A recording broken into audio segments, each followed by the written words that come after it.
নমস্কার বন্ধুরা।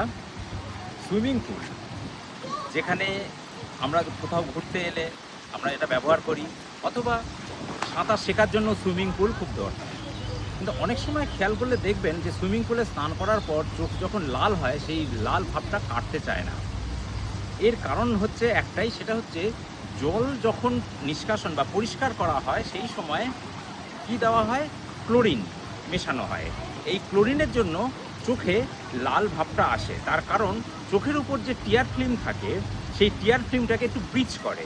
এই ব্রিচিং হওয়ার জন্যই এই রেডনেসটা আসে। অনেক সময় খেয়াল করবেন যে বাড়িতে স্নান করলেও কিন্তু চোখ লাল হয়, কিন্তু সেটা সাময়িক 15 মিনিট কি আধ ঘন্টার মধ্যে সেটা কেটে যায়।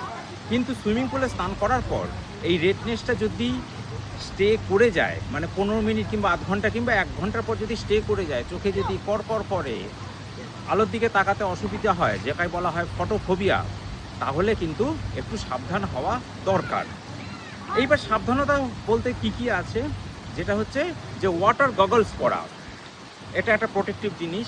2 নম্বর যেটা হচ্ছে স্নান করে উঠে, মানে সুইমিং পুল থেকে স্নান করে উঠে চোখে ভালো পরিষ্কার জলের ঝাপটা দেওয়া। কন্ট্যাক্ট লেন্স পরে কখনোই সুইমিং পুলে নামবেন না। লাস্ট যেটা হচ্ছে, অনেক সময় প্রিজারভেটিভ ফ্রি টিয়ার সাবস্টিটিউট পাওয়া যায়, সেটা অ্যাপ্লাই করা। কিন্তু যদি আপনার সমস্যা পারসিস্ট করে কিংবা স্টে করে, তাহলে অবশ্যই ডাক্তারের পরামর্শ নেবেন। ধন্যবাদ।